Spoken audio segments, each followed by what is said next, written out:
so নমস্কাৰ আপোনালোকে চাই আছে আপোনালোকৰ আপোন চেনেল নেজন আসাম আজি এই ভিডিঅ'ত মই আপোনালোকক দেখুৱাবলৈ গৈ আছো যে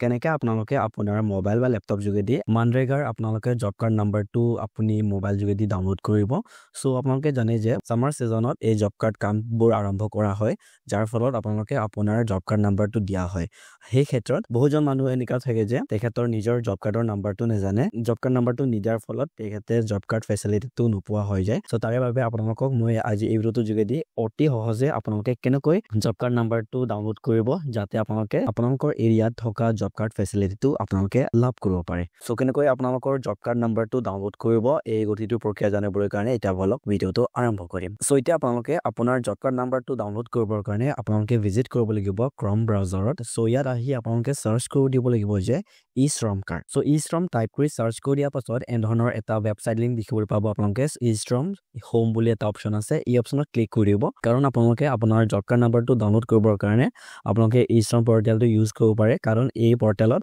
আপোনালোকে অতি সহজে কোনো ধৰণৰ ভেৰিফিকেশ্যন নকৰি আপোনালোকে আপোনালোকৰ জব কাৰ্ড নাম্বাৰটো ডাউনলোড কৰিব পাৰিব সো এতিয়া আপোনালোকে আপোনাৰ ই-শ্ৰম কাৰ্ড পৰ্টেলত আহি যোৱাৰ পাছত এনে ধৰণৰ ইণ্টাৰফেচটো দেখিবলৈ পাব সো ৰাইট সাইডত আপোনালোকে দেখিবলৈ পাই আছে ৰেজিষ্টাৰ অন ই-শ্ৰম বুলি আছে এই অপচনত আপোনালোকে লগইন অপচনত ক্লিক কৰিব ক্লিক কৰাৰ পাছত আপোনালোকৰ ওচৰত এটা এনে ধৰণৰ ইণ্টাৰফেচ দেখিবলৈ পাব সো ইয়াত আপোনালোকৰ মোবাইল নাম্বাৰটো ফিল কৰিব পোনপ্ৰথমে মোবাইল নাম্বাৰটো ফিল কৰাৰ পাছত ইয়াত কেপচা দিয়া আছে কেপচাটো ফিল কৰি সেন্ড ওটিপি অপচনত ক্লিক কৰিব এটা সেন্ড ওটিপি অপচনত ক্লিক কৰাৰ পাছত আপোনালোকৰ এন্টাৰ কৰা মোবাইল নম্বৰ এটা ওটিপি প্ৰেৰণ কৰি হ'ব সো ওটিপিটো ইয়াত ফিল কৰি সাবমিট অপচনত ক্লিক কৰিব এটা সাবমিট অপচনত ক্লিক কৰাৰ পাছত নেক্সট প্ৰসেসটো আহিছে আপোনালোকৰ আধাৰ ভেৰিফিকেশ্যন সো ইয়াত আপোনালোকৰ ফাৰ্স্ট তিনিটা বক্স দিয়া আছে সো তিনিটা বক্সত ফাৰ্স্ট বক্সত আপোনালোকৰ আধাৰ ফাৰ্স্ট 4 ডিজিটটো ফিল কৰিব আৰু মিডল বক্সত আপোনালোকৰ আধাৰ মিডল 4 ডিজিটটো ফিল কৰিব আৰু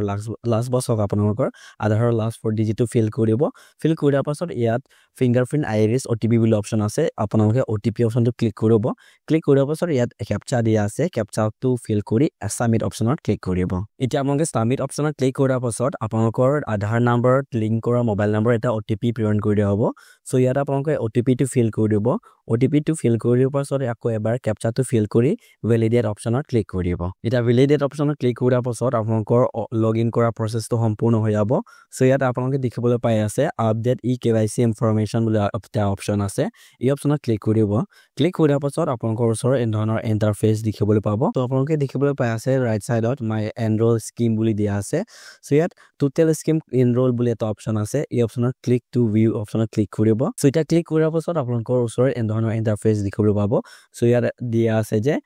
ফৰ্থ নম্বৰ অপচনত মানৰেগা বুলি এটা অপচন আছে এই অপচনত আপোনালোকে ভিউ অপচন দেখিবলৈ পাই আছে এই অপচনত ক্লিক কৰিব ক্লিক কৰাৰ পাছত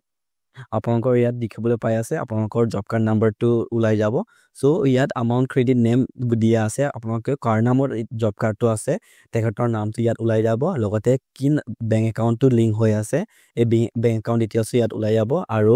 এপ্লিকেন্ট নাম্বাৰ দিয়া আছে আৰু বেংক অফ অফিস কোনটো বেংকৰ পৰা আপোনালোকে এই মানৰেগা ফেচিলিটিটো পাই আছে বা জব কাৰ্ডটো আপোনালোকে টকাবোৰ পাই আছে আগতে ইয়াত দিয়া আছে আৰু লগতে কিমান এমাউন্ট কৰি আপোনালোকে ইয়াত সোমাই আছে এইটো মেনশন কৰি আছে আৰু লগতে জব কাৰ্ড নাম্বাৰ অপচন আছে সো জব কাৰ্ড নম্বৰ অপচনৰ তলত দেখিবলৈ পাই আছে আপোনালোকৰ